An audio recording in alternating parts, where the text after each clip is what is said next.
Hello, True Health Seekers, and welcome to another exciting episode of the Learn True Health podcast. You're going to love today's episode with Forrest Knutson. He teaches some really awesome things about decreasing the stress response. And that is something 100% of us need, especially after some of the interviews that I've done recently that I'm going to be publishing soon. So many experts are talking about the leading cause of illness, chronic illness, being either caused by or exacerbated by stress. So if we do this simple breathing exercise every day, we can all lower our stress levels and prevent disease. That is very exciting.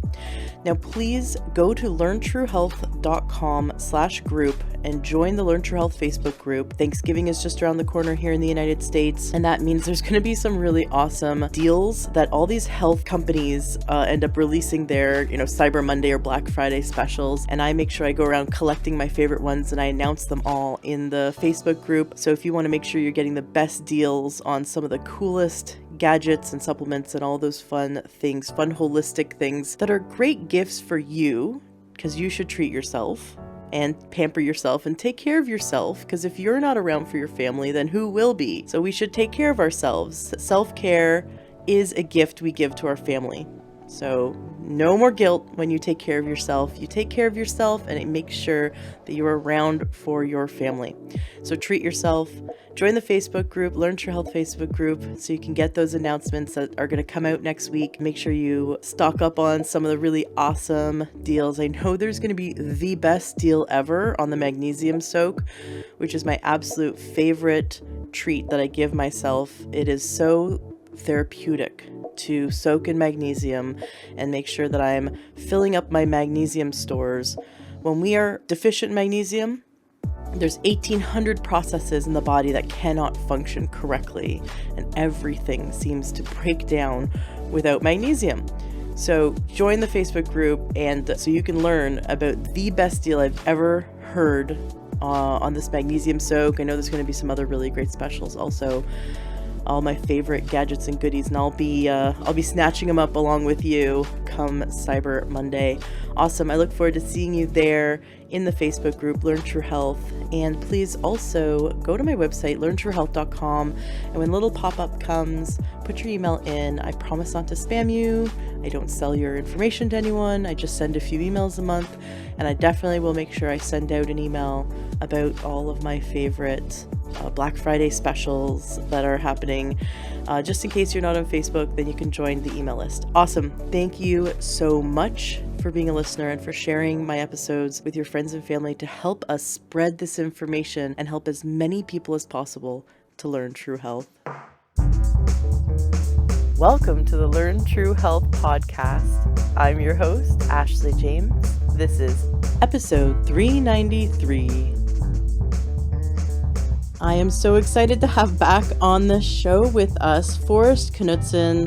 Forrest, you were here on the show back all the way at the beginning, episode 25 and episode 32. So much has happened since you were on the show. Know. Welcome back. Thank you. Thank you for having me. Yeah, it's been, I think there might have been one more in there somewhere, but I've had you on a few times. Right. But it feels like years. It feels forever. It's been hundreds of episodes. You just, every time I come back, you've got a million more people listening. So millions of people. Millions. You need a maniacal laugh in there in the middle, just right. like Millions. Perfect. Well done. Hard work. It's all hard work, blood, sweat, and tears. I love what you teach, and I love that you started your YouTube channel. Since we had you on the show, you are a machine. You pump out videos each week teaching people the different aspects of meditation from the medical standpoint, from the yogic standpoint, from the neuroscience standpoint, from the neuro-linguistic programming standpoint. Like, you are coming at it from many different angles. And I love that you love focusing on heart rate variability. I actually learned about heart rate variability from a handful of naturopathic physicians as I was interviewing them over the course of the last 3.5 years. And it kept coming up, and I'm like, what is this? What is this heart rate variability? That sounds so weird. And yet they were saying that it was one of the most important things we need to focus on when reversing chronic disease, because it was this marker that allowed us to see whether the body was in stress mode or in healing mode. And that if we were having healthy heart rate variability, we could turn on the body's magnificent healing response. And then here you are teaching a technique that within minutes people are turning on the heart rate variability response. And so you're teaching this on your YouTube channel, thatyogiguy.com. Of course, the links to Yes. everything that Forrest does is going to be in the show notes of today's podcast at learntohealth.com. Welcome back to the show. I've just got so many things I want you to teach us. Teach us how to turn on this healing response in the body. Beautiful. Yeah, I'd love to. So the way that I teach it is very organic, because I want you to be able to do it at any time, in any place. So if you're at home, that's the perfect place, right? You can close the door, you can turn off your phone for a minute or 5 minutes or 10 minutes, even better, and really sink into it while you're at home, while you're free from distraction. And then maybe you're at work and you want to take a break and get into heart rate variability. Or let's say you're a professional athlete and you're about to tee off at the golf course, or get ready for your set or whatever it is. And you want to get in the zone before you do that. Well, the very best thing that you can do is get yourself into heart rate variability resonance. And you do that through your breath. So it's resonant breathing. And the way that I teach it is the holy trinity of breath. So there are 3 rules that we can follow as we breathe that will basically guarantee that you're going to put yourself into heart rate variability if you will do it for about 5 to 10 minutes. It should probably take about 5 minutes, but we say 10 just to make sure that you really get yourself into it. Once you begin, so what I teach after that is that there are 4 proofs where you can begin to notice that you are accomplishing this, that it is making a physiological shift in your body. And so then oh my God, I'm doing it. Nobody had to tell you you're doing it. You can tell yourself because you have these internal perceived proofs, which are not made up in your mind, but they are actually in your body. So there's a psychophysiological shift that has taken place. So that's how I teach it. So the first rule is that we want to lower our breath rate under 7 breaths per minute. That's the very first thing. So that breath would be 4 seconds in and 5 seconds out. Could people do this by accident? Or do you have to really be conscientious of your breathing to lower it to 7 breaths a minute? You possibly could do it by accident, absolutely, if you're concentrated on something very deeply. And so that's the traditional meditation guidance, is to concentrate very deeply on one thing. And while you do that, your breath rate will automatically reduce. And you can see that when you're at work or when you're really into something or you're concentrating very, very deeply on one subject, you'll notice that your breath rate drops automatically. If you're in a very loving state, not an excited loving state, but a very, very pure loving state, then the same thing can happen. Your breath rate can drop. When you're in a very safe, loving atmosphere, then your breath rate will automatically drop as well. But to make sure that you can actually do it on purpose, that's the Holy Trinity. So it gives you a real self-reliance that you can do this thing, you can accomplish it, and you can do it anytime that you want.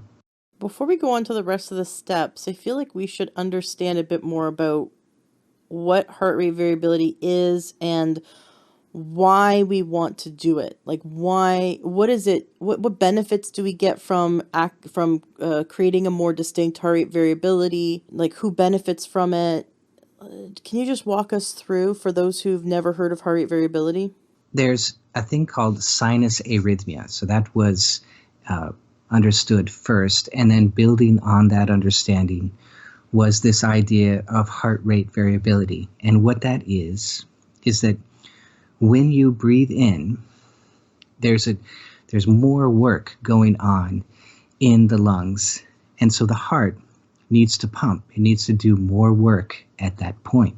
Is that because the pressure, because the heart is basically in this chest cavity, is creating more pressure on the heart, so the heart has to beat harder? There's a lot of complicated things going on at the same time, but the simple reason is that you've got gases in your lungs. They have to be processed, and that's the work of the heart. So the heart does that work, and it has to pump more during that time when there's breath in the lungs. And then when the air is out of the lungs, there's less work to do. And so the heart rate has a chance, if we're not in a stress state, it has a chance to lower the heart rate. And it does that because your diaphragm goes up, and that puts more pressure on the entire thoracic cavity.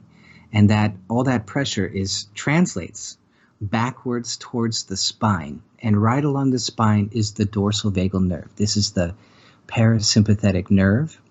It's one of the aspects of the parasympathetic nerve, and it goes straight up into your medulla. So all that pressure goes on the dorsal vagal nerve, and that nerve sends a signal to the medulla, which is the breath center, and it sends a signal down to the heart that, hey, there's more pressure, therefore lower the heart rate.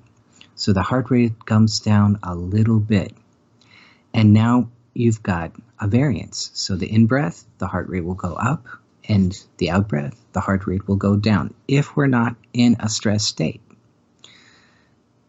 That's heart rate variability in a nutshell. So it's the ratio between the beats happening during an in-breath and the beats happening during an out-breath, or when we've exhaled and we haven't inhaled. If there's a pause after exhaling and we haven't inhaled yet, so that time, basically the time of the inhale and the time of the exhale and the pause, you want the ratio to be great. Mm-hmm.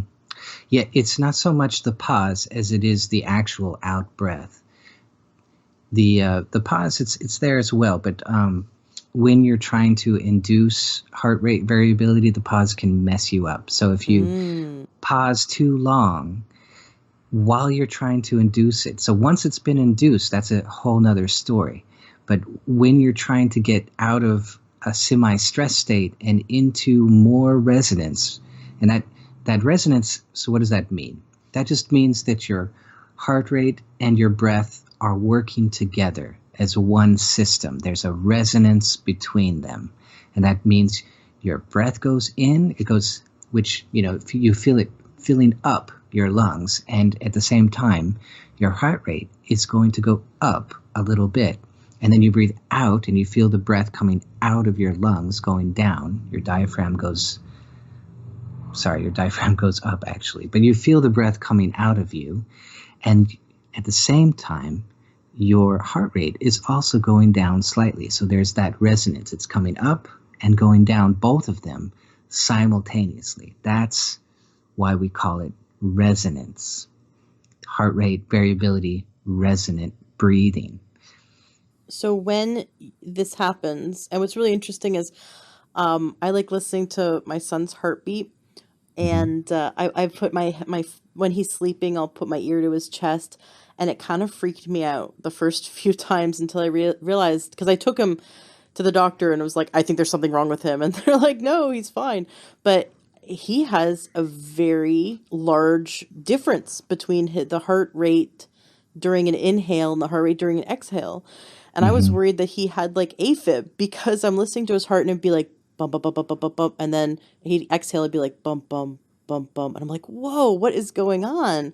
So there was a really big difference. So that is heart rate variability. So it's beating faster when you're inhaling and slower when you're exhaling.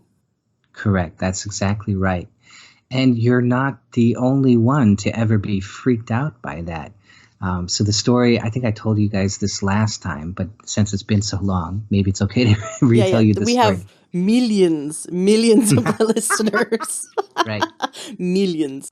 Okay, great. Perfect. So the story that I love this story. The story that I like to tell is that the Russian cosmonauts were up in space and they had a whole team, monitoring them. And this was before, some of the real-time satellite information was able to pass through and you had video and all that. This was just simple radio at the time. But they had them, their cosmonauts, hooked up and were monitoring their signals, including their heart rate. And while they were doing this, one of their cosmonauts was up there meditating, but they didn't know that. And they saw, so the team that was there, one of the head guy was monitoring this, and he saw that his cosmonaut's heart rate was going up really high, and then it was going way down, and it was going up really high, and then go way down. And then he thought, oh my God, this guy's having a heart attack in space. And so they got them on the line. They said, what's happening? What's happening? What's going on? And the cosmonaut, what? I'm meditating, So he was...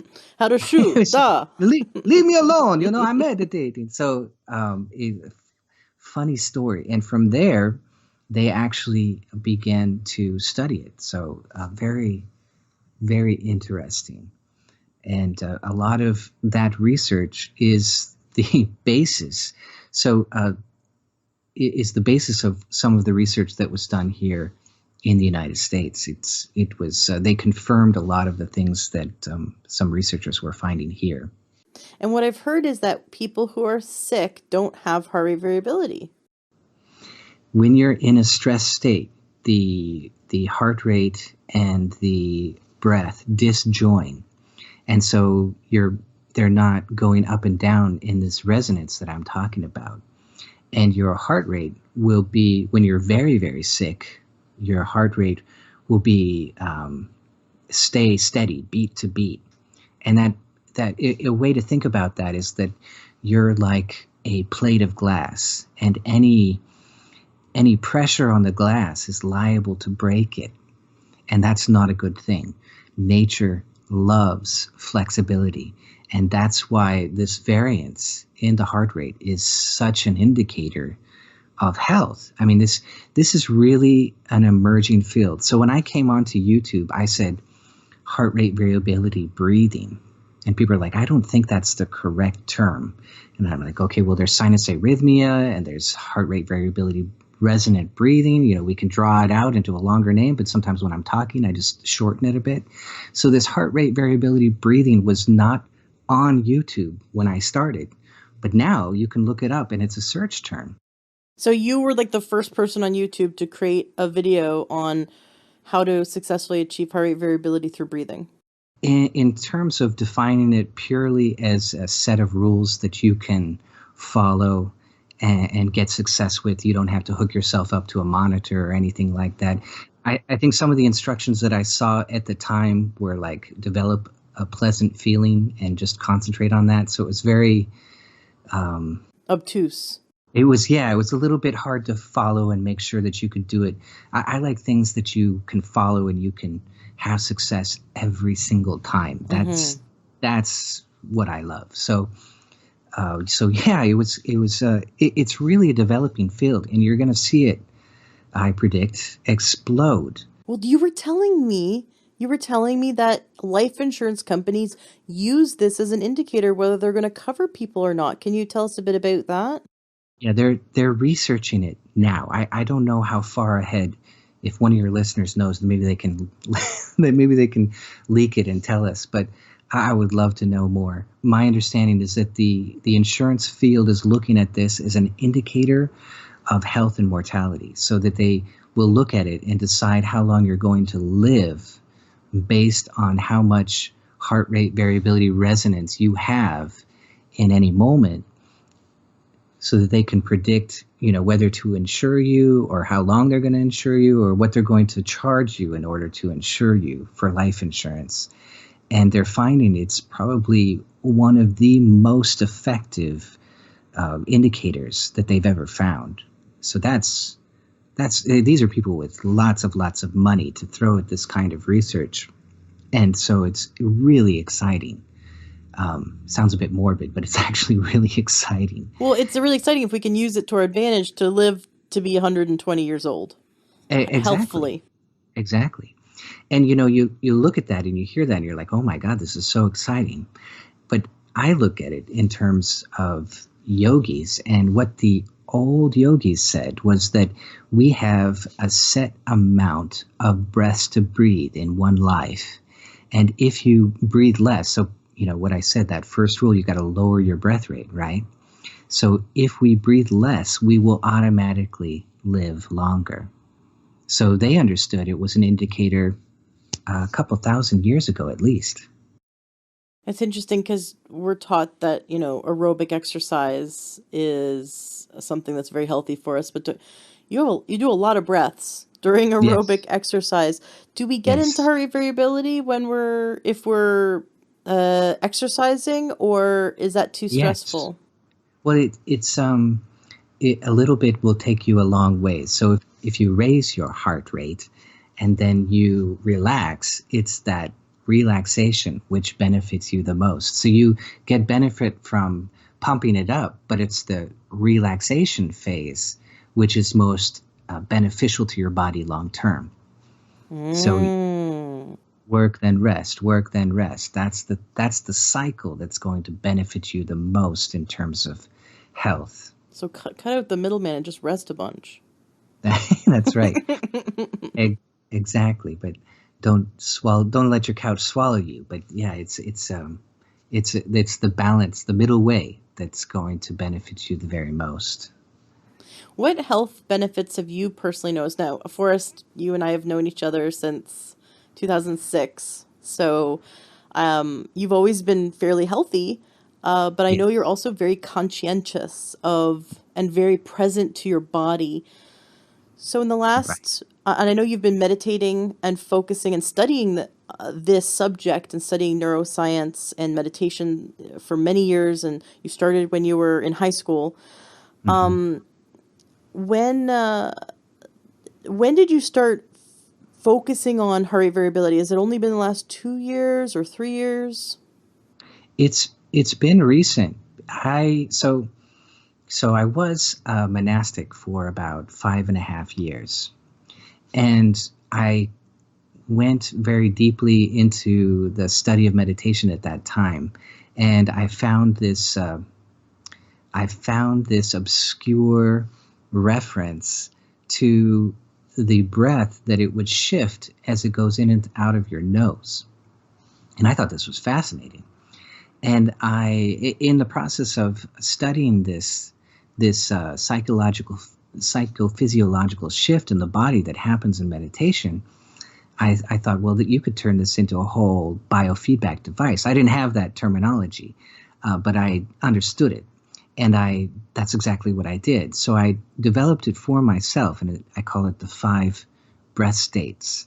There's a bunch of other information. There's a bunch of other shifts like tastes in the mouth and length of the breath as it exits the nose. So there's a whole bunch of other information. I threw all that out and I just concentrated on the one thing which was the easiest to feel inside the body. And what I believe is actually happening is that we have these little things inside the nose called the turbinates. And as the sympathetic and parasympathetic nervous system come into balance through meditation, they affect the turbinates in the nose, and that affects the breath. And so you'll actually feel these shifts take place in the nose. So I became, I can't, how can I explain? I started playing with this, and it affected my meditation so profoundly that I just went crazy with it. I was doing it every day, all the time. And I didn't have any language to explain why this was such a big deal. And I tried telling, the people I lived with, the yogis that I lived with, and other people, my family and my friends, hey, this is a big deal. You have to try this out. And my response was always, okay. I'm like, no, you don't get it. This is a really big deal. And I couldn't translate it. So when I saw, let's see, I'm going to slaughter his name. His name is Professor Gevertz. when I saw him explaining heart rate variability, my brain exploded. This is it. This is what I was doing in a different way, going very, very deep into heart rate variability resonance through this 5 breath state process. So if you really want to know about the 5 breath states, I've got a video on that on YouTube. It's called the 5 breath states. So you can see that on my channel. And I go through them and I explain what they are. They're also in my book, Hacking the Universe. There's a little plug. But anyway,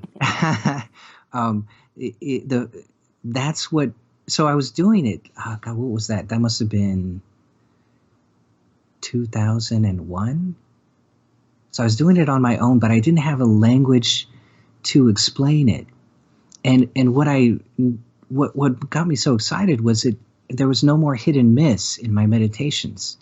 It was consistent. I could go deep every single time.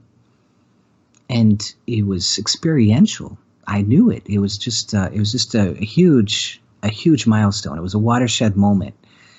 And so when I saw the heart rate variability resonant breathing language, I thought, oh my God, this is amazing.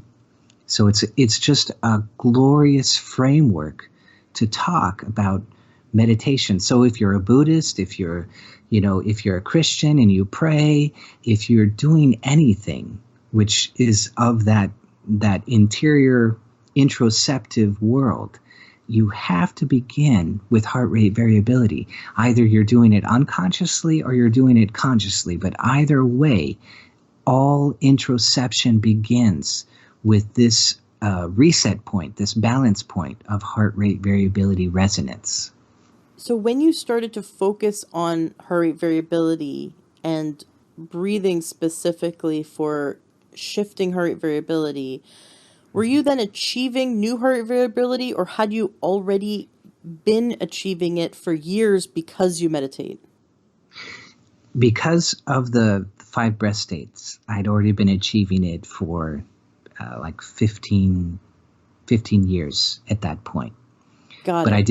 I didn't have a language to explain it. Really cool. The people on my channel, they try it out and they report back, and their experiences, it's like, I'm just doing your heart rate variability breathing and this happened, and it's just explosive. Like what? Can you give some examples? So a lot of times they will suddenly shift and fall into a very shallow breath naturally. And in the meditative world, this is called, one of the names for this is called the tranquil breath. So it just, your whole system gets so relaxed and so centered and so balanced that you automatically shift into a very shallow breath. You'll probably go into a trance momentarily, a trance-like state. You'll be watching your breath, and then suddenly you'll just kind of float off, right? Mentally for a moment, and then you'll come back and you'll notice that your breath is very, very shallow. So it's a whole different system of breath that your body has entered into naturally. And then your whole system is working so quietly that you can actually begin the true process of meditation, because none of that body machinery is getting in the way of your mind. So let's say you're a researcher, right? This would be the perfect time to begin your thoughts on your research. Or let's say you're going to pray. This would be the perfect time to begin your prayer. Or if you're a meditator, this is the perfect time to pick your one idea.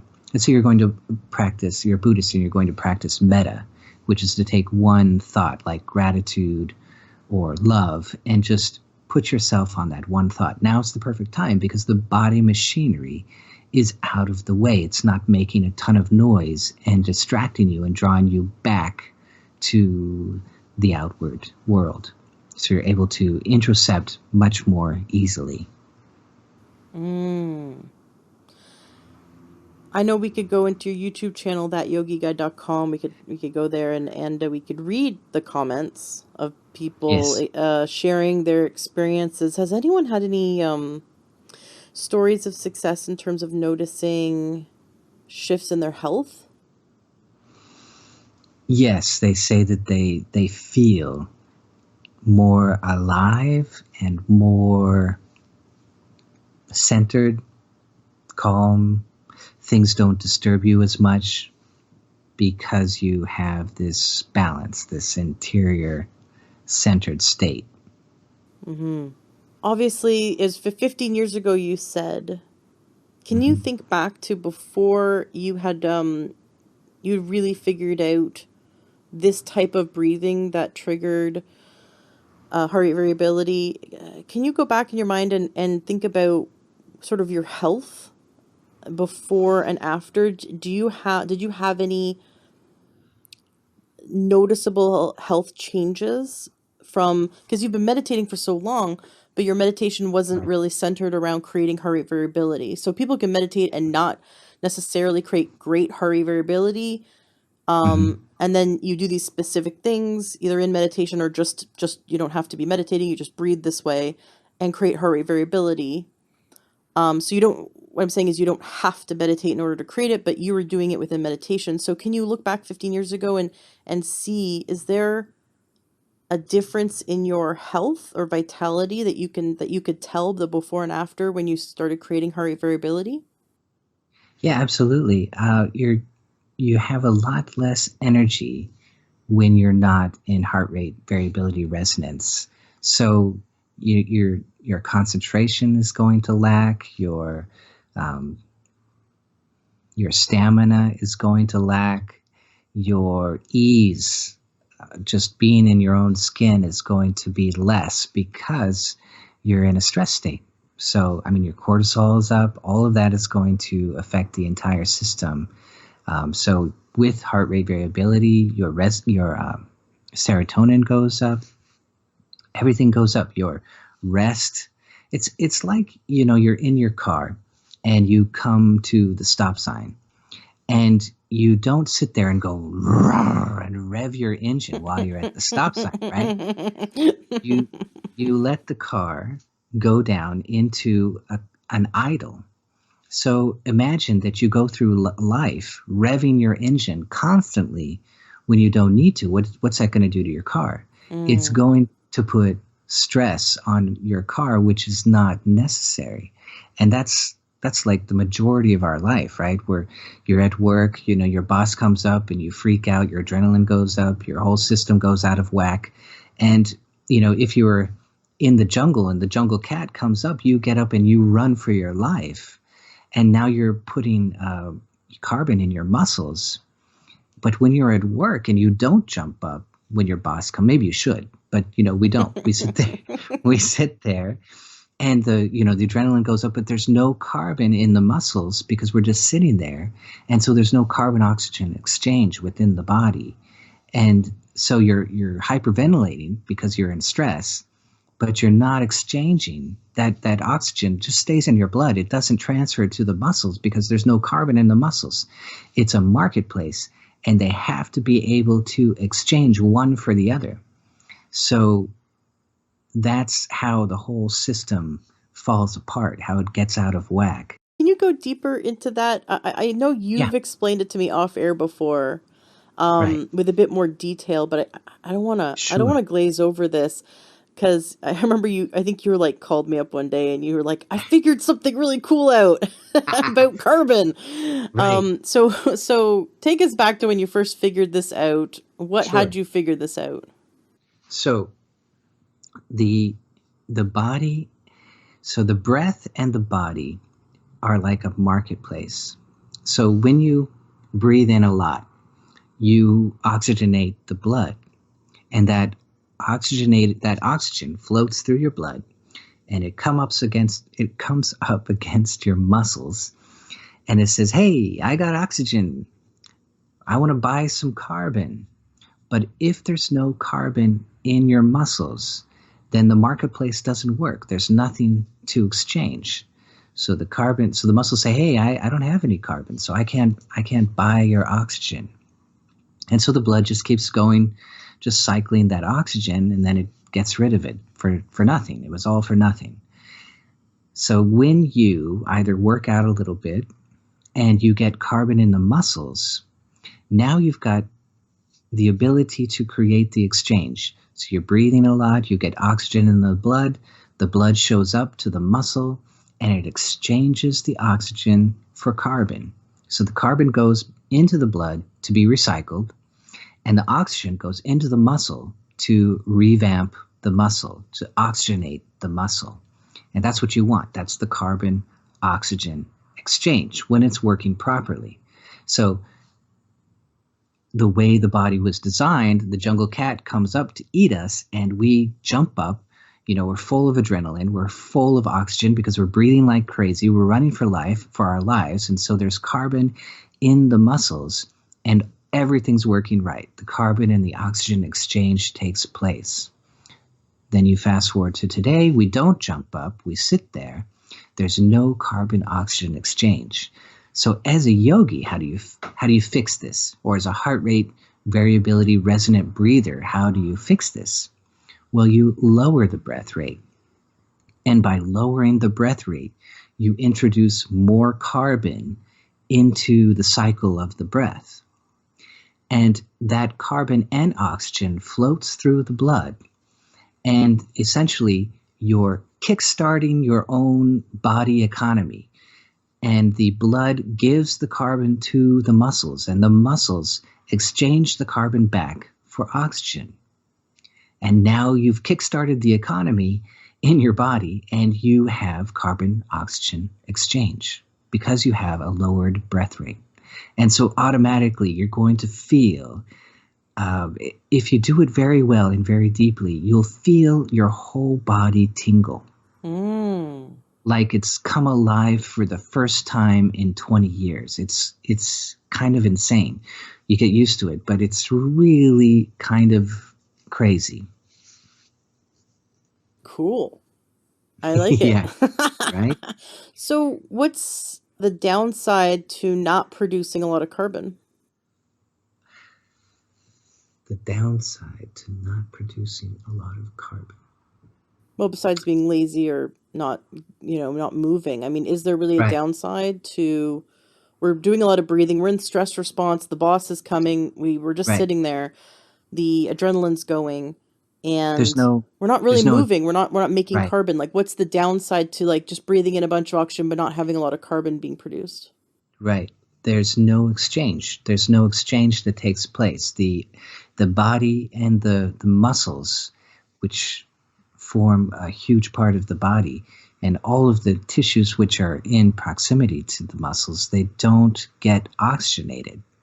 So you don't come alive, right? You don't, Like you're not really like giving the mitochondria everything it needs and giving every cell everything it needs because right. we need to basically move the body in order to kickstart that economy is what you're saying. Yes, you need to either move the body or introduce a lower breath rate to introduce carbon into the mix. So when we think of breath, we usually think of oxygen, but there's actually a host of gases which are in the mix. And if you take those out, you begin to destroy the rest of the balance. So it's not just oxygen. And so a huge part of our breath is actually carbon. So we're often told that we need to breathe more. And this is kind of a wrong idea because it can lead to the idea that hyperventilation is a good thing. And it could be a short term, some positive effects, but long term, it's not going to benefit you. And so what we actually need is less breathing, a lowered breath rate.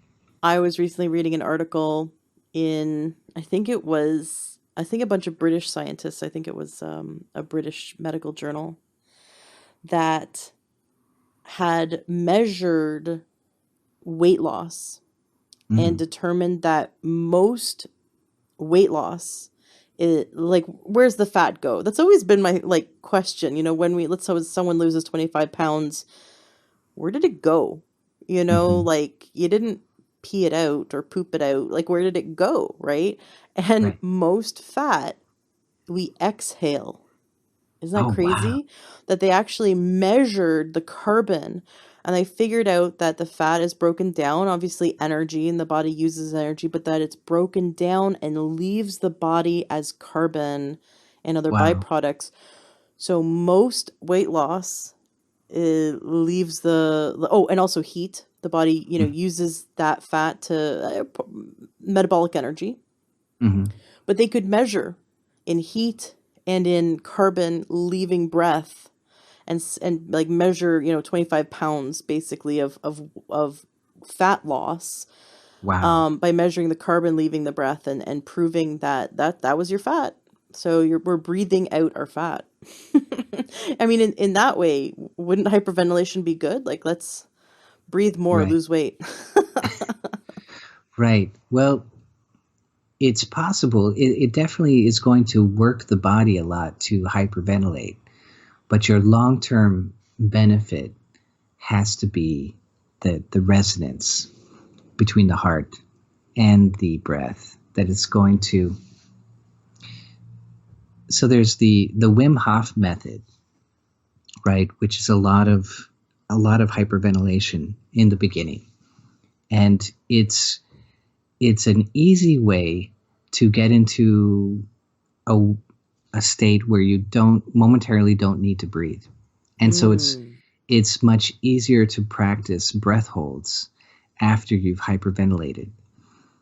But the problem that I see is that that's going to work a little bit, but it's also going to make you very tired sometimes. If you're not up on your game, if you're not at the top of your game and you do a lot of hyperventilation, you're going to feel very tired. And so it's going to adversely affect your body if you're doing that day after day and you're not doing it when you're at your peak. And so it's just I have a lot of worries about people who really get into the Wim Hof method. I think it could be better explained. It could be better explained exactly what his end goal is and what the breathing is for. So you can basically do three kinds of breathing. You can do heart rate variability. You can four. You can be in a normal state. You can do heart rate variability resonant breathing. You can do hyperventilation or a purging breath, and you can do a breath hold. Those are the basic four things that you could do with your breath. And they all have their place, but it's the one that's really the most beneficial physically and spiritually, so to speak, is the heart rate variability resonant breathing. Well, it's triggering within minutes. You said like within 10 minutes, it's triggering the autonomic nervous system's parasympathetic response of rest Right. and digest, lowering cortisol levels, lowering the stress levels in the body, stress hormones in the body, shunting blood away from the limbs into the digestion, and bathing all the organs in oxygen-rich blood. It's allowing blood flow to open up to all the logic centers of the brain, Yes. and turning on digestion, turning on, even epigenetically, turning on enzymatic processes of digestion and enzymes for healing. So it's is the perfect state to be in for healing. Yeah. And then if something happens, like the boss calls us and we need to jump up, or there's a rock in the road and we need to drive around it really quick, we need our stress response, we can turn that on for a moment and then come back into the parasympathetic response of healing. Some people feel like they need stress in order to be better at their job, like a high stress job. Right. And I've heard that before in many different ways, but it's actually this state of the parasympathetic state where we have full access to the brain, because in stress response it shunts blood away from the logic centers of the brain. And so if we're trying to meet a deadline or studying or trying to finish a project, if we don't have access to our full brain, it makes it very difficult to be efficient. But when we're in the parasympathetic nervous system response of rest and digest, we are able to really concentrate. You said like even on one, like focus in on one task, and not have the voice chatter and the sort of ADD brain going on. Have you ever had anyone share with you any results about reducing ADD or ADHD as a result of this type of breathing? No, I haven't, but I absolutely think it would work exceptionally well for that purpose.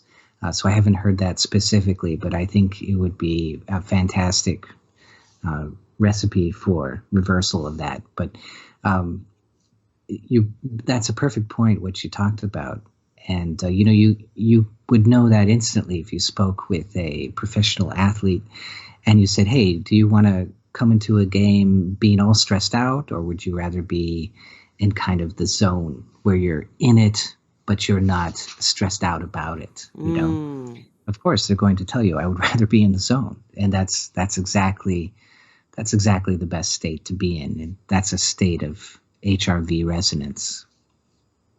Cool. Well, so listeners who have ADD or ADHD, please do this, what Forrest is going to teach us today. And then come into the Facebook group, Learn True Health Facebook group, and let us know your results. Because I want to know if this helps people with ADD and ADHD. Like, I want to know real stories of success. I think that would be really cool. Because That would be awesome. ADHD is partially from neurochemical, I don't want to say imbalance because that makes it sound like I'm calling them broken. Because I think that there's a place for us who have ADD. Like there's a place in this world, and but it can be cumbersome, to be Right. distracted by racing thoughts, and so I think part of it is a maybe an imbalance of certain neurochemicals. Because I've seen people with ADD or ADHD find find peace Hmm. mentally when they come back into health even more. And Right. then partly it's strategy, partly it's unconscious programming.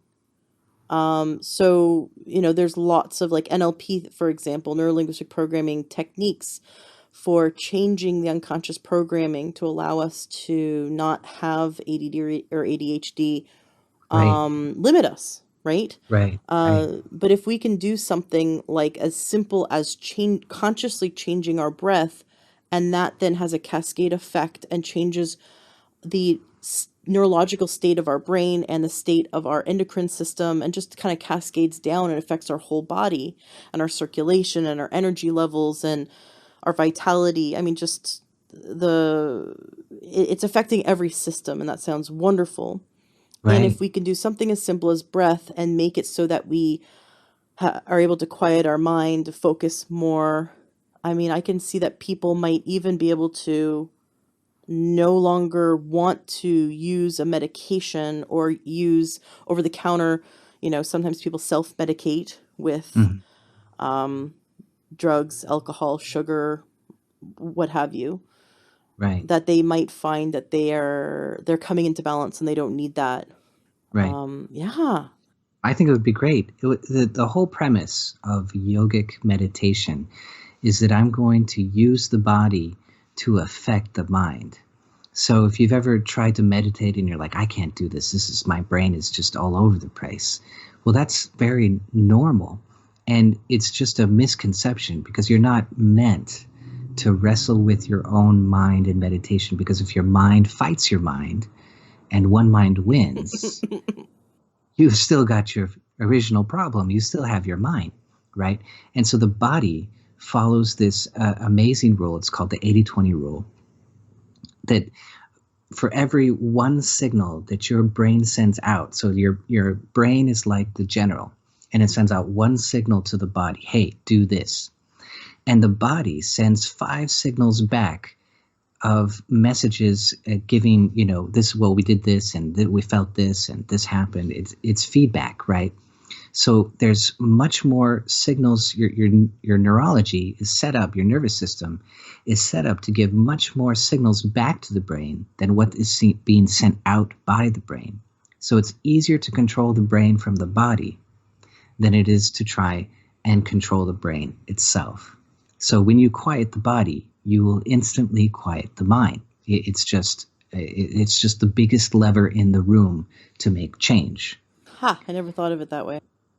Yeah, it's amazing, isn't it? I'm sure you've said it that way to me before, but it never Possibly. really, it just the way you said it, it's like, so quieting the body helps to quiet the mind because for every one message the brain is sending out, it's receiving 5 signals back, which makes sense. If you think of just walking down a hallway, your brain is saying, all right, move this leg, move that leg, but you're hearing things, seeing things, feeling things, tasting things, like Right. there's so much more input going on.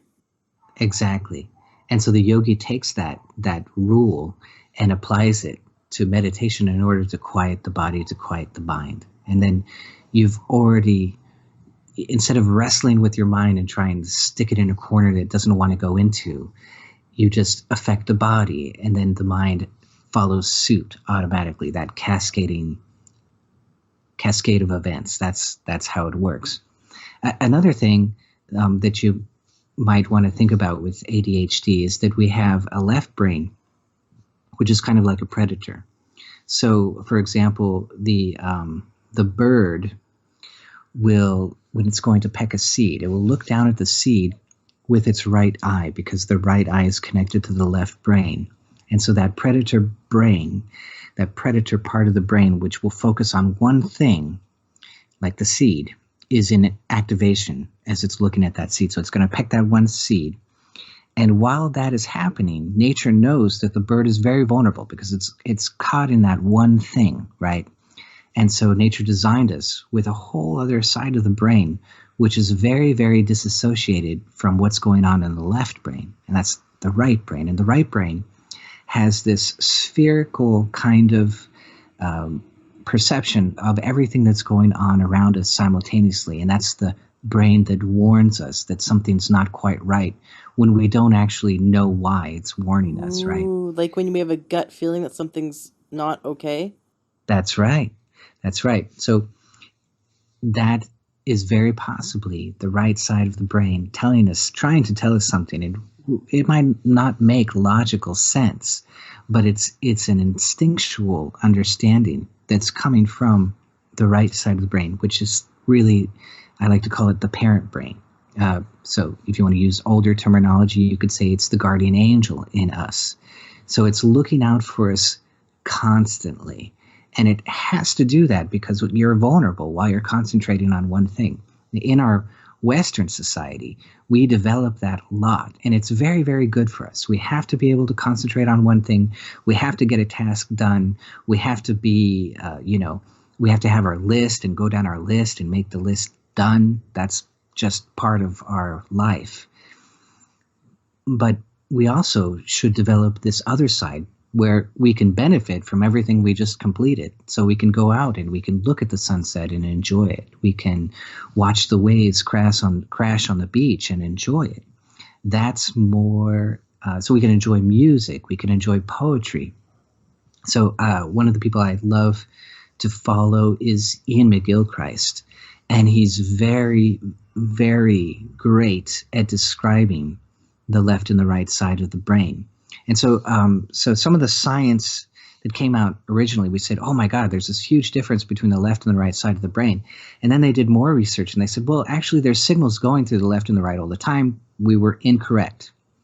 But what Ian McGilchrist says is that, well, we weren't in that middle space. We were not asking the correct questions. So the most up-to-date research is showing that they were more correct the first time, that there is a big difference between the left and the right side of the brain, but it's not what, it's how. How does the brain respond to different things? And it responds as if we are two personalities. And so the way to think about that perhaps is that one is the child and one is the parent brain. So the left is the child, it's the predator, and the right is the parental or the watcher. And so we have in meditation circles, you'll hear a lot, be the watcher. And they're trying to induce that right side of the brain, to induce that very calm state. So when you're in a state where you're very manic, right, or very hyper, well, that's going to be a left brain process. And so there's a few tricks that you can do to induce the right brain very, very quickly and easily. And one of those is spatial perception. This is my favorite. So if you will think of 2 points either outside of yourself or inside of yourself, so you could think of your right big toe and your left ear. And if you will hold those in your brain, try and feel your right toe and your left ear at the same time. And while you do that, you might notice that there's no thoughts when you're really trying to feel both of those simultaneously. There's just no thoughts, right? There's no words chattering in your brain. So you can play with that, or you could go into what the Kahuna would call hakala. So they would pick one point in front of you and go into your left spatial perception on the left, the peripheral vision, and then go into your right peripheral vision and hold all three of those points, the point in front of you and the left peripheral vision and the right peripheral vision. Hold all of that at the same time. I just want to break that down just for if Was someone that too didn't. fast? Yeah, that was too fast for Hakalau. So Okay. no, it's okay because you're on a roll. So hold that thought. I want you to continue on that roll. But for Hakalau is so important. I love teaching it to my clients. Yeah. So you can even do this if you're driving because you're keeping your eyes open. But basically, look in front of you at a point. If you're in a room, look at the wall. Look at something in front of you. If you're driving, just look at the road. Keep looking where you should be going, but notice your peripheral. So notice as far as you can to the left and to the right as you're staring forward. Your eyes aren't moving, but notice if you can see, like if you're driving, notice if you can see the mirrors, the side view mirrors on both of the side view mirrors, and open up your peripheral so that you can see as much as possible and observe as much as possible in the room or in the car, wherever you are. And if you're not driving, you can actually stretch your arms out to each side and wiggle your fingers so that you can see them in the corner of your vision on either side while you're staring forward. So you're opening up, because most people walk around in life in tunnel vision. And when I remember doing this for the first time, and I freaked out because I'd never experienced my peripheral vision. I just was living life in tunnel vision. And that it neurologically changes us. And the Hunas, in the ancient Polynesian tradition of Huna, the Hawaiians knew that when we shift our perception to be aware of our periphery, that we are shifting our neurological state, and we cannot stay in a state of anger or stress while doing it. So that's Hakalau. And when we do that, when we're studying, we memorize things much better. It brings us into a calm state. So if we're on stage and we notice we get tunnel vision when we're on stage, if we're giving a presentation, we do this and it calms us down, makes us able to become aware of the whole room. But yeah, I love teaching this to my clients because it makes a big difference to them in relieving anxiety as well. So yeah, I'm glad you brought that up. Okay, continue. Yeah. Well, it's really fun because when you play around with that spatial perception, you're inducing the right hippocampus of the brain, because that's a spatial perception, and it really induces a very calm state very quickly.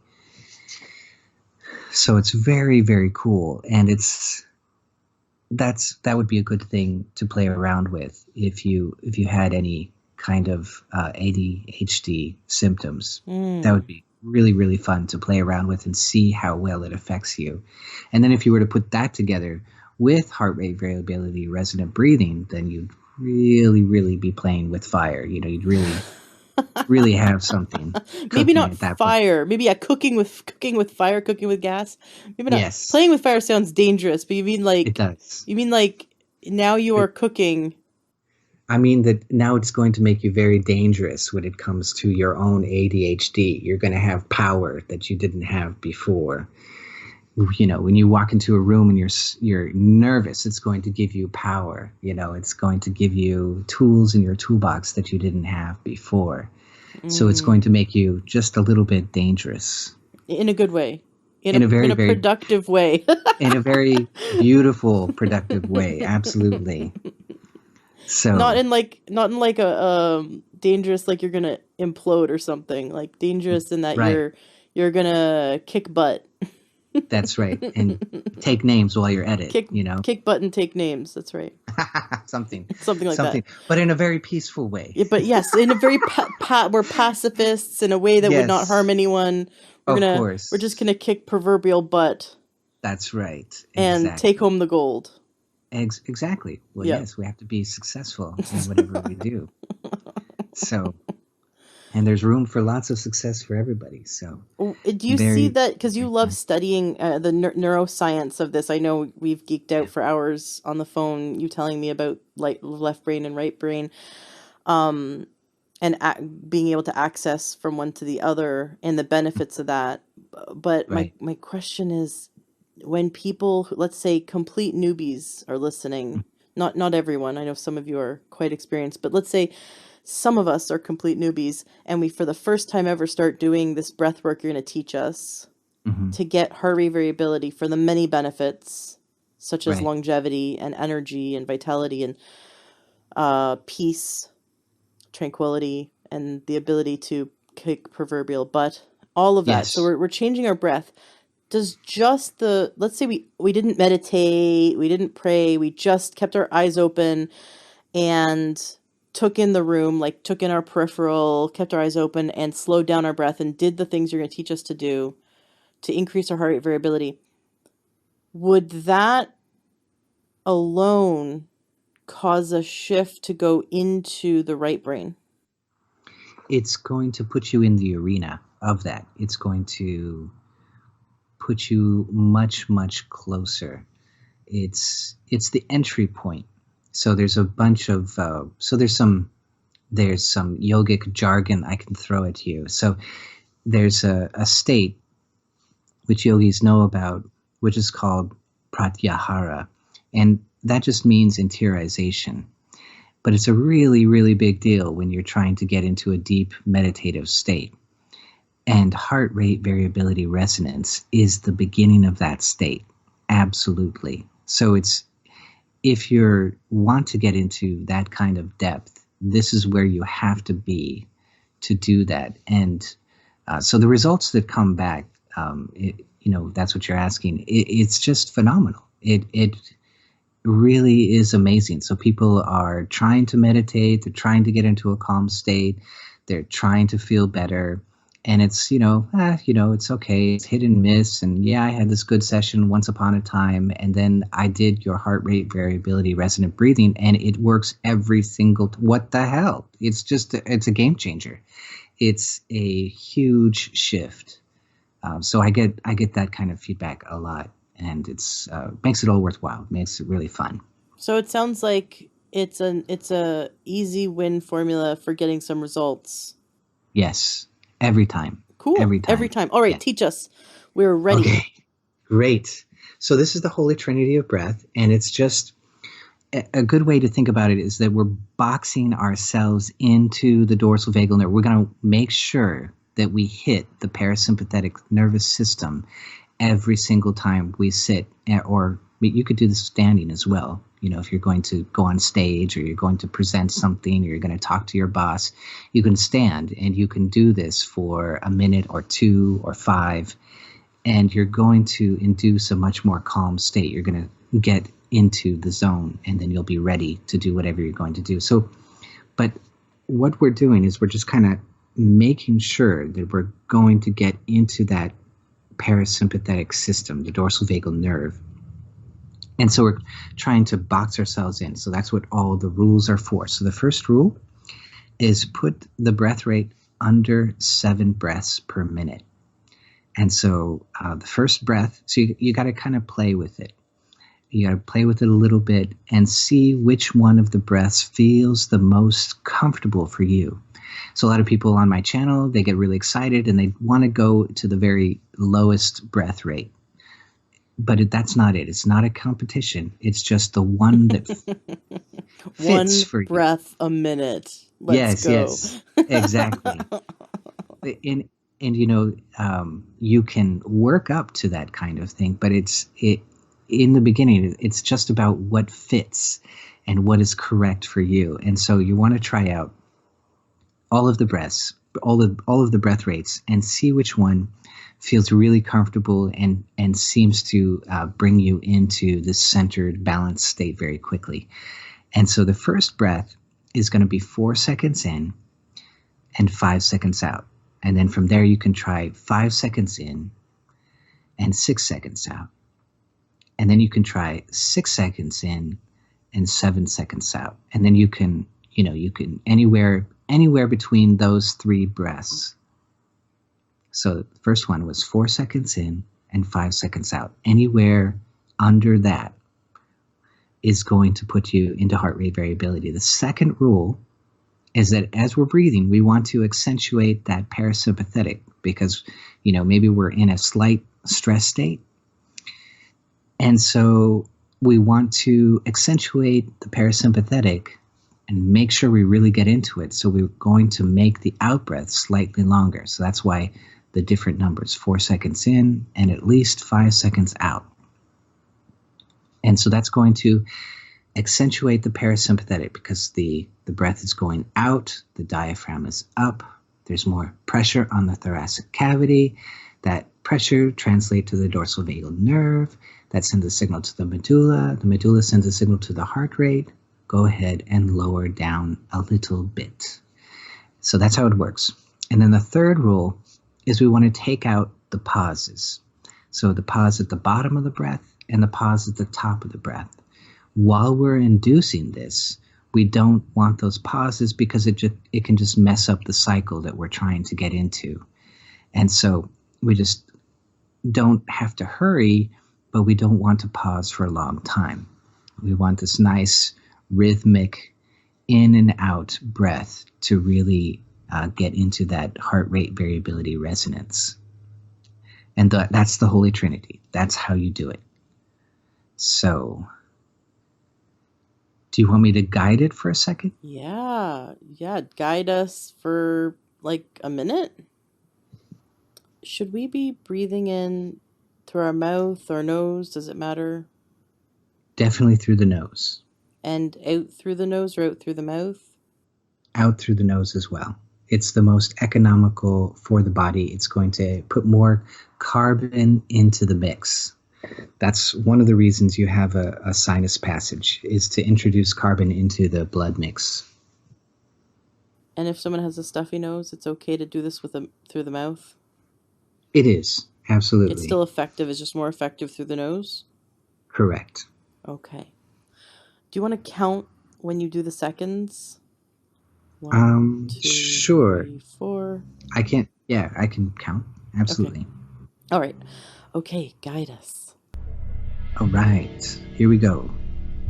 So we're going to start breathing in.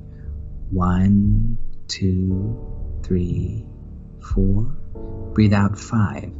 1, 2, 3, 4, 5. Breathe in. 1, 2, 3, 4.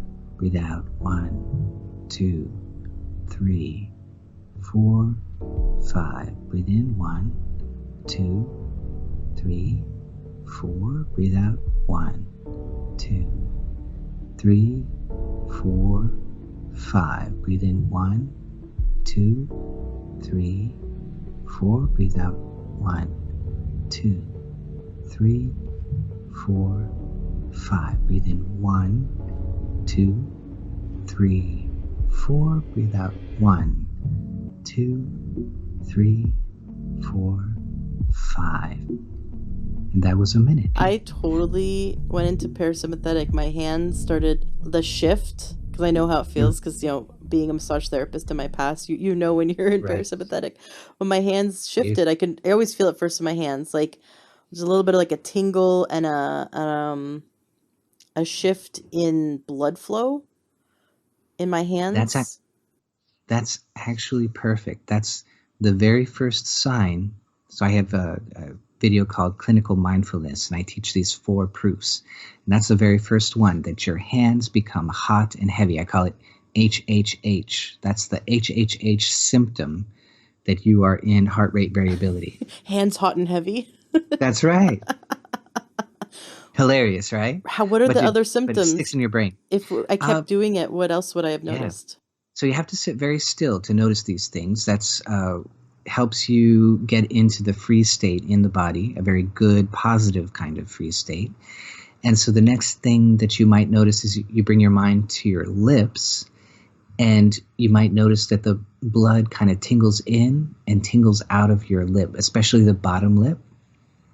And then if you go and put your mind on your spine, right along your thoracic cavity, right along your rib cage, right, your spine, put your mind there, and you might notice, actually start to feel the pressure on the dorsal vagal nerve, and it will feel really good. Maybe tingly, maybe pleasurable, maybe a cool feeling. And then, so that's the third one. And then the fourth one is to put your attention on your entire skin, and your whole skin may begin to tingle and might feel a little bit crawly, like a crawling sensation. And it's extremely pleasurable. All of these are very, very pleasurable. So I call these meditative mellows because they feel very good. And it's a great sign that you are doing everything correctly and the parasympathetic system is working for the first time, maybe in a long time, very, very, very, very well. So that breath rate that we just did, it might be fast for some people, but it is the entry point. That's the entry breath rate that we need to get into heart rate variability. We have to be under that breath rate. So from there, you can just take it, whatever's comfortable for you. I know you just published 3 videos on your YouTube channel. That's right. Just this week, showing the different breath rates. I don't remember the titles. Mm-hmm. So in the music has to be steady. So you have to kind of cheat to make the in-breath shorter and the out-breath longer. So it's What was the title? Heart rate variability, resonant breathing with music. Okay. A very straightforward title. And Thank it was you. like you had 3 different ones that were the different breath rates, right? Yes. Yeah. So it's 4, 4, 5, 5, and 6, 6. But like I said, you try and make that out breath just a tiny bit longer. And the music is beautiful. Doug Gemmell gave that music to me so that I could help me out to produce those videos. Really, really beautiful music. So very relaxing, and it teaches you something which is so deep. This heart rate variability resonance. It's just so profound. Every deep state that you have in a meditation is built on top of that. Guaranteed. You can't skip it. It's in there somewhere. When I asked, this was, I don't know, 300 episodes ago, I asked a naturopath what's, like, right at the end of the interview. So the interview wasn't necessarily about this, but it was near the end of the interview, and I said, what's the one thing that you tell all your clients to have? Like, is there a gadget?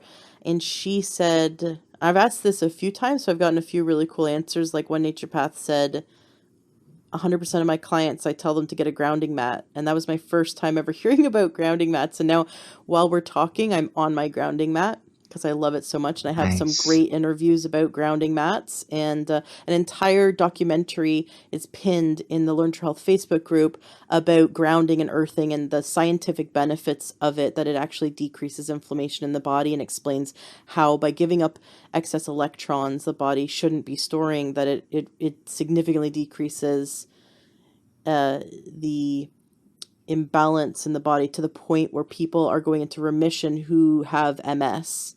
So really, grounding and earthing makes a huge difference. So this question has gotten me a lot of mileage. And I asked this one naturopath, sort of along the lines of what's really important for 100% of your clients, or what's really important for all of us to know about. And she said we should all be aware of our heart rate variability. And she told me about this machine that you wear, like a heart monitor that's over $200, and that you put it on every morning and it reads out your heart rate variability. And I was confused because I'm thinking, is this just like a heart monitor? And she goes, I said, wouldn't it change throughout the day? And she goes, no, it's just you wake up first thing in the morning, you put it on. And again, I'm thinking this is not really accessible for all the listeners to spend a few $100s on a little machine that you're just wearing, for a minute a day, and it's going to tell you what your heart rate variability is. But her thing is, she was not teaching us how to affect heart rate variability necessarily. She was teaching to use it like a diabetic would use a glucometer. You get up Wow. first thing in the morning and you test you read out your heart rate variability with this machine to determine if the last 24 hours were good for you or not good for you. And she said, for example, and I've heard this from other experts, one glass of wine or beer or one basically alcoholic beverage throws us into the stress response for 24 hours, throws us out of heart rate variability for 24 hours. And she said Wow. with her clients, because she gets her clients to buy this machine and report back to her, that if they ate something they're allergic to, let's say they're allergic to dairy or eggs or gluten or whatever, or they ate a lot of sugar, a lot of highly processed foods the day before, or they had a fight with their spouse, or they hate their job and they had a fight with their boss, whatever, something stressful happened, or they drank alcohol. The next day, even though they just woke up and they were sleeping for, let's say, 7, 8 hours, they should be in a state of rest. But their Right. heart rate variability, it will prove otherwise. Will prove that Right. they're still in a stress response and in their endocrine system and their digestive system. Their whole body is not in healing mode, or either in stress mode or healing mode. And Right. that even though they slept, they were sleeping in a state of stress and not in a state of relaxation. And so she uses this device to go, see, look, whatever you did yesterday isn't working for you. And then the next day or a few days later, you take your reading and you're like, wow, I have really good heart rate variability. And she goes, okay, whatever you ate yesterday, keep eating it. Whatever you did yesterday, keep doing it because it's working. So she Right. used the machine as a way of proving that what they're doing is working or not working, because she can tell her clients don't drink alcohol, but they're not going to listen.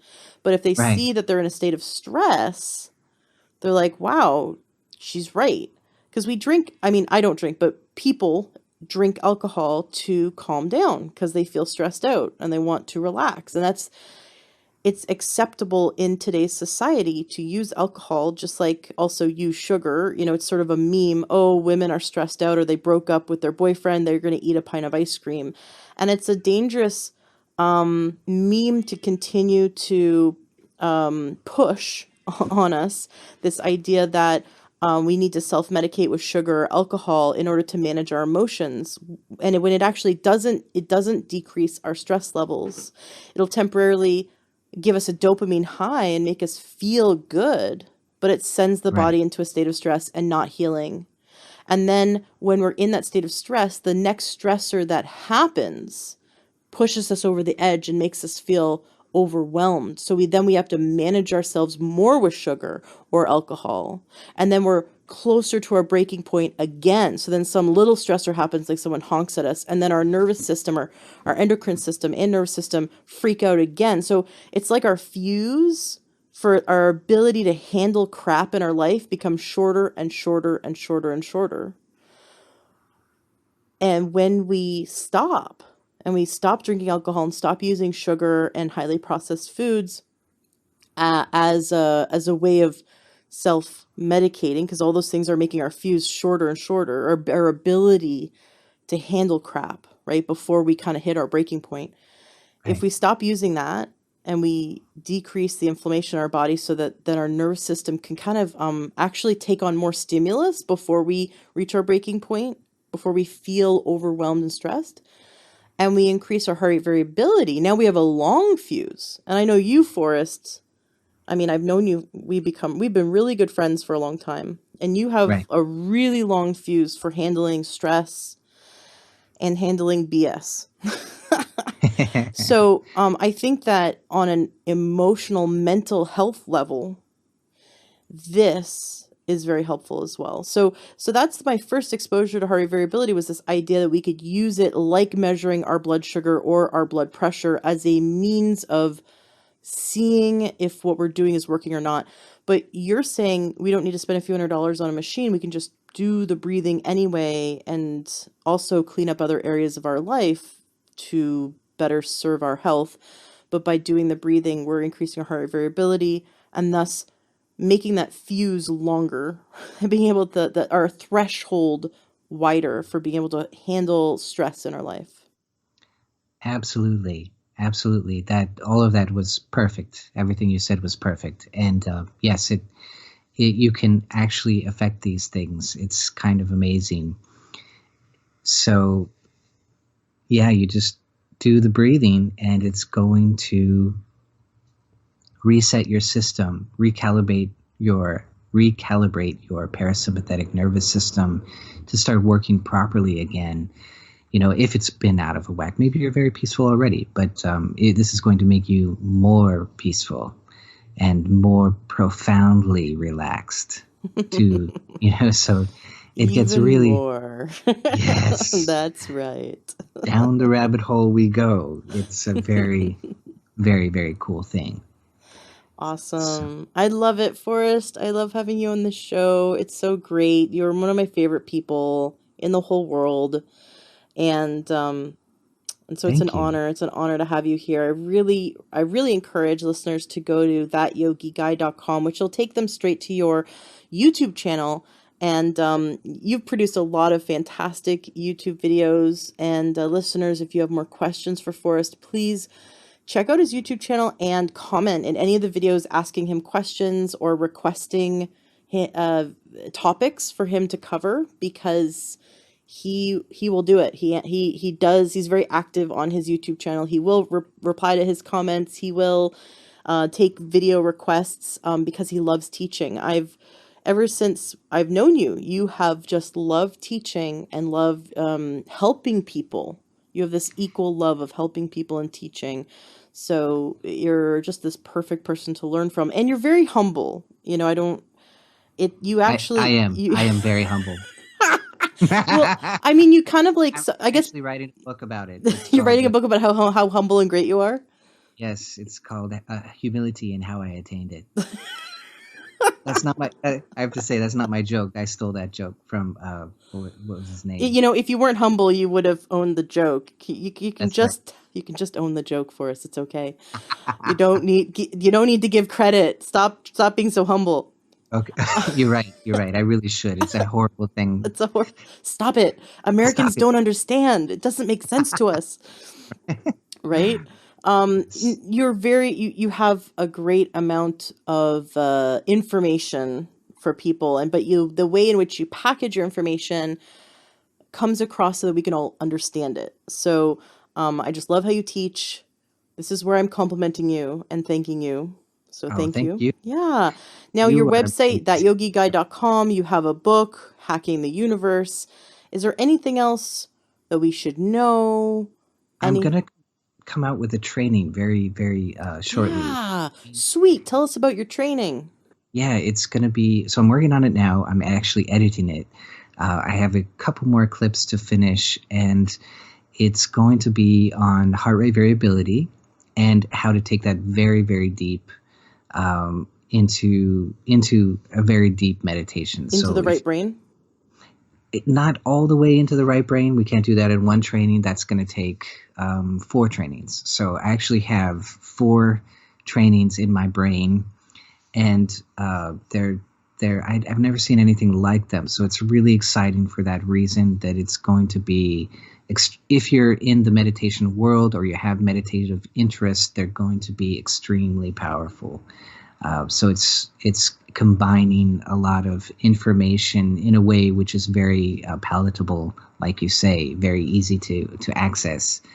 So it's going to be kind of off the hook. So very excited. Awesome. And I know you have a Facebook group for your students, those who Yes. follow you on YouTube and watch learn from all your videos. You have a Facebook group. We'll make sure the link to that is also in the show notes. What's the name of the Facebook group? It's Meditate with Forrest, so very easy to remember. Meditate And with it's Forrest. Forrest Gump. No. Well, I do that whenever I ask. Sometimes people don't hear my name because it's a strange name to them, and so they don't actually hear it. So I started, every time I ask for something at a diner or something like that, and they ask for my name, I'll always say, like Forrest Gump. So And they love that. The people like that oh, joke. they always laugh. So You're the only Forrest I know that likes Forrest Gump. I interviewed another Forrest, and he said that he doesn't like that movie, that it was like people teased him in oh school. yeah, And I'm Oh like, yeah, no, my friend Forrest loved it and he got so much mileage out of it. And it sounds like you're I still getting did. mileage out of it. Well, you turn the joke around and you use it, and then it's fun. And so, yeah, people would be like, "Run, Forrest," and I'd call back, "I'm a running fool. That boy is a running fool." So, yeah, I loved it. It was great. I like that you disarmed. Well, that's another thing we didn't get to talk about is Aikido, but you disarm people, the That's right. bullies. You've never let the bullies get you down because you just disarm them. Right. Well, I kind of had to. So, yeah, there's a very famous book called "Giving In to Get Your Way," and it's a beautiful principle that you can see in a lot of different martial arts. But yeah, if somebody's joking at you and you run with the joke, you've completely diffused the entire situation, and Yes. and Yes. it's very Yes. powerful. That is a great tool for that's so great. So I had this 1-star review. So I have like well over 700, almost 800 5-star reviews on Nice. iTunes. And I had like 41 1 stars. And which one do you think I focus on? Yeah, the Do you negative. think I focus on the 800 people who took the time to give me a 5-star review and tell me how much they Right. love the show? Or do you think I focus on the 41 people that Right. hate me, that Yes. wish Yes. I would like die or something? I mean, the 41. So, of course, this part of my brain's like, there's 41 people in the world that don't like me. And I have to tell myself to suck it up because I'm not doing it. I'm not doing the podcast for the 41 people that hate me. I'm doing it for all the people Right. I want to help. I want to help people. And those are the people I'm doing it for. The people who appreciate it, not the people who don't appreciate it. But this one person once left me a 1-star review that said, that I sound like I sound like I'm a cow because when I go that Oh. I'm sound like I'm mooing, and at first I was like, how dare, oh crap, they're right. And so though then I just started laughing because I'm editing. As I'm editing the show, I'm listening, and like every time I go, I'm like, oh my gosh, I really do sound like. But is that bad? I love cows. They're beautiful creatures. Like they're amazing animals. They're so much fun to visit when we take our son to like this sanctuary farm and oh my gosh, if I could cuddle a cow, I would. They're the coolest things, right? So like why am I Nice. upset about this? Because this guy's trying to insult me.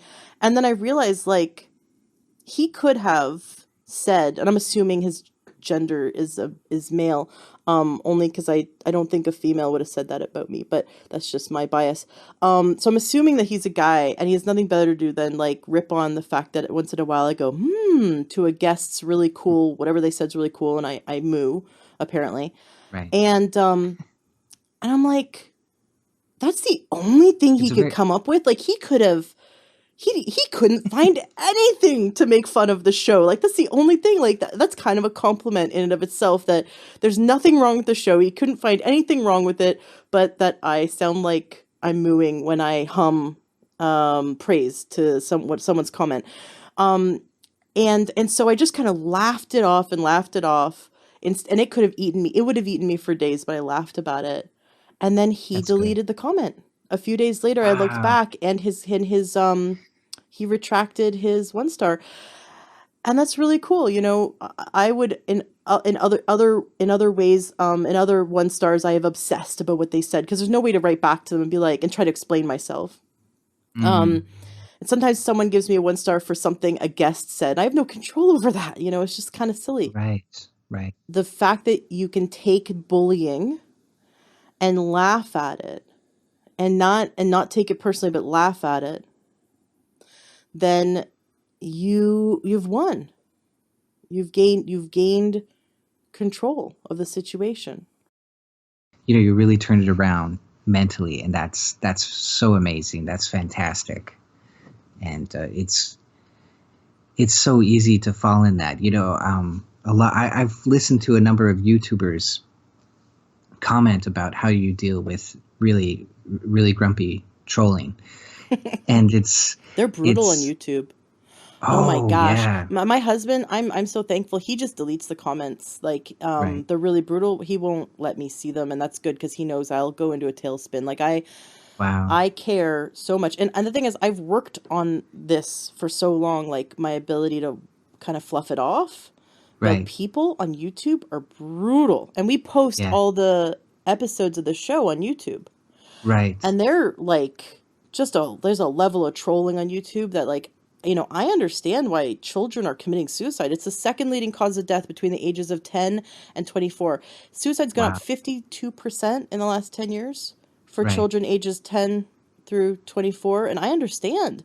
They're Yeah. being bullied in like just so brutally. And if Yeah. there's a way to, well, obviously we need to shelter our children from that, because when someone is 10, Yeah. that level of bullying is devastating. But when we're like 30, yeah, Yeah. it's harmful, but we can kind of like go, okay, let's use our logic brain. Let's not, end Right. our life over it, right? Right. And so I love that you brought up this book. What was the book again? Giving in to get your way. It's a great old Aikido book. I saw a video on Facebook, and it was a presenter in front of a middle school, I think it was, and he Hmm. had a girl come up. I've seen this video kind of circulate through. It has millions and millions of views. So if you ever see it on Facebook, watch it. It's so good. And it's like how to end bullying immediately. And he says to this girl, okay, like just bully me, right? Just say really mean things. And she's a bit, Oh, I like saw this. nervous. And she's like, oh, okay. She's like, you really suck. And he's Yeah. like, you're right. You're right.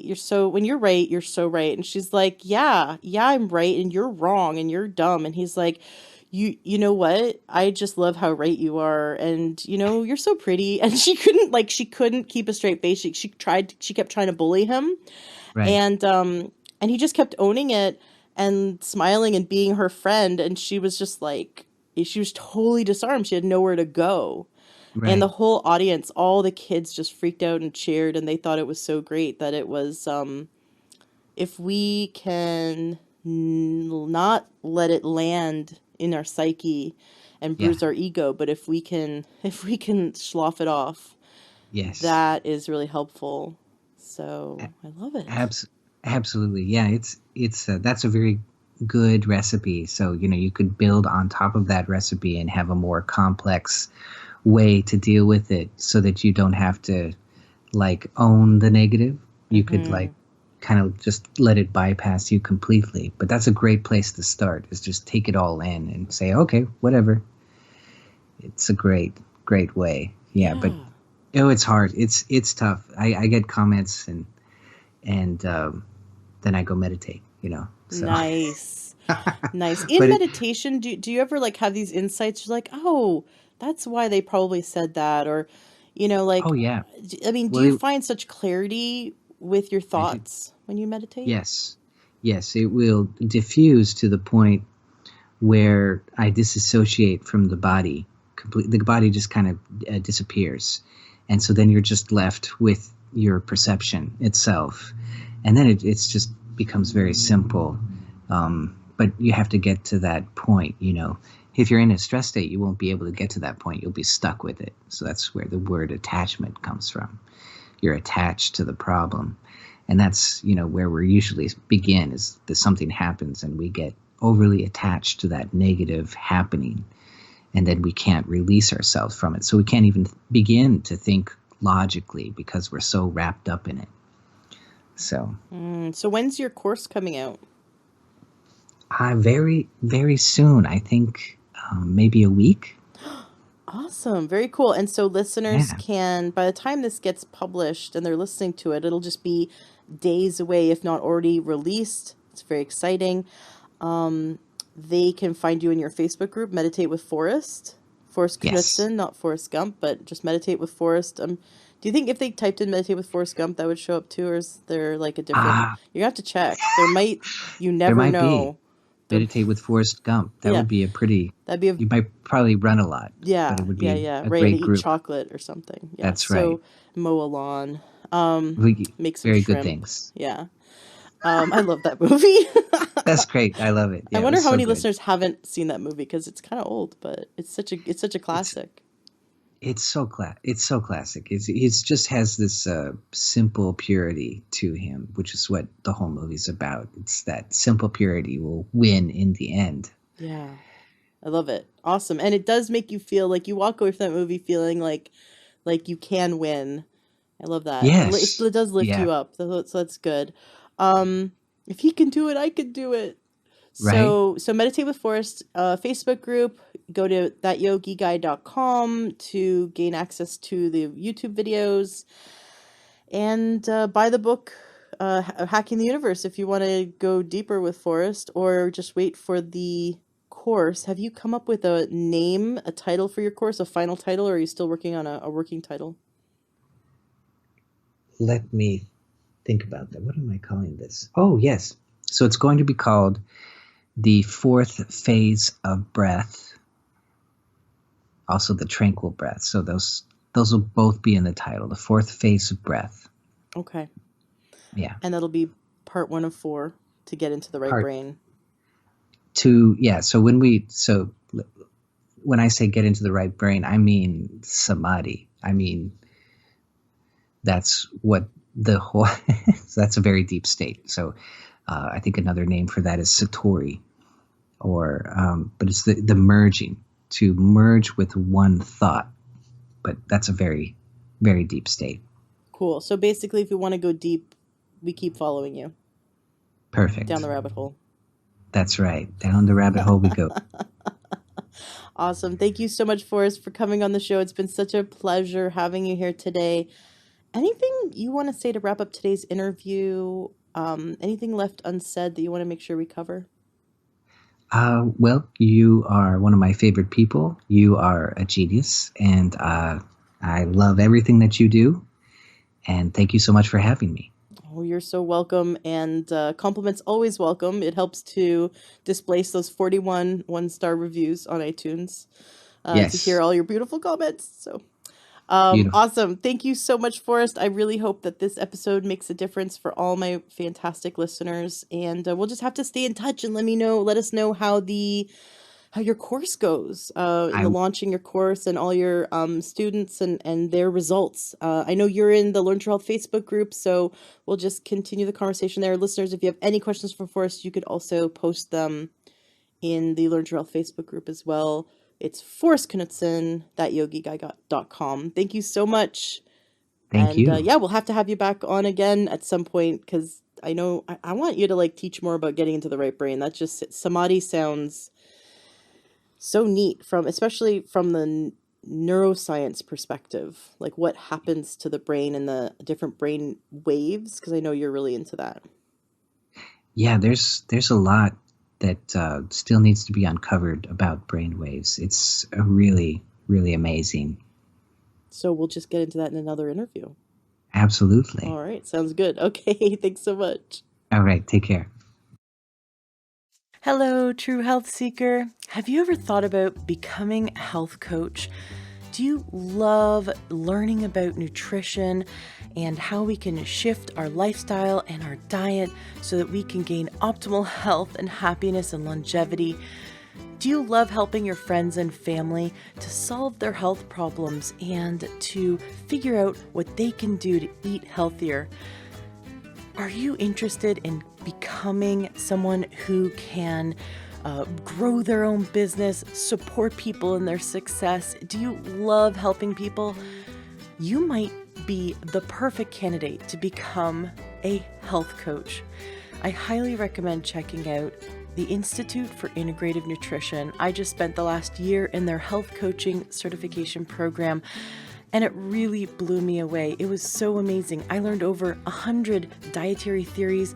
I learned all about nutrition, but from a standpoint of how we can help people to shift their life and shift their lifestyle to gain true holistic health. I definitely recommend you check them out. You can Google Institute for Integrative Nutrition, or IIN, and give them a call, or you can go to learntruehealth.com/coach and you can receive a free module of their training to check it out and see if it's something that you'd be interested in. Be sure to mention my name, Ashley James, and the Learn to Health podcast, because I made a deal with them that they will give you the best price possible. I highly recommend checking it out. It really changed my life to be in their program, and I'm such a big advocate that I wanted to spread this information. We need more health coaches. In fact, health coaching is the largest growing career right now in the health field. So many health coaches are getting in and helping people because you can work in chiropractic offices, doctors' offices, you can work in hospitals, you can work online through Skype and help people around the world. You can become an author, you can go into the school system and help your local schools shift their programs to help children be healthier. You can go into senior centers and help them to shift their diet and lifestyle to best support them in their success and their health goals. There's so many different available options for you when you become a certified health coach. So check out IIN, check out the Institute for Integrative Nutrition, mention my name, get the best deal. Give them a call and they'll give you lots of free information and help you to see if this is the right move for you. Classes are starting soon. The next round of classes are starting at the end of the month. So you're going to want to call them now and check it out. And if you know anyone in your life who would be an amazing coach, please tell them about it. Being a health coach is so rewarding and you get to help so many people. Are you looking to get the best supplements at the lowest price? For high quality supplements and to talk to someone about what supplements are best for you, go to takeyoursupplements.com and one of our fantastic true health coaches will help you pick out the right supplements for you that are the highest quality and the best price. That's takeyoursupplements.com. takeyoursupplements.com. That's takeyoursupplements.com. Be sure to ask about free shipping and our awesome referral program.